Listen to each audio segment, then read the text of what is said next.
জয় বড় মা, জয়। নৈহাটির বড় মার কাছে এসেছি এখন। বড় মা সবাইকে ভালো রাখুন, সুস্থ রাখুন, সবার জন্য কামনা করি। নৈহাটির বড় মা, এখন আমি নৈহাটির বড় মার কাছে উপস্থিত হয়েছি।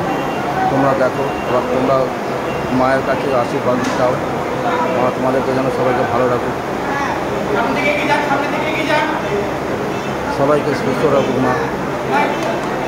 জয় জয়।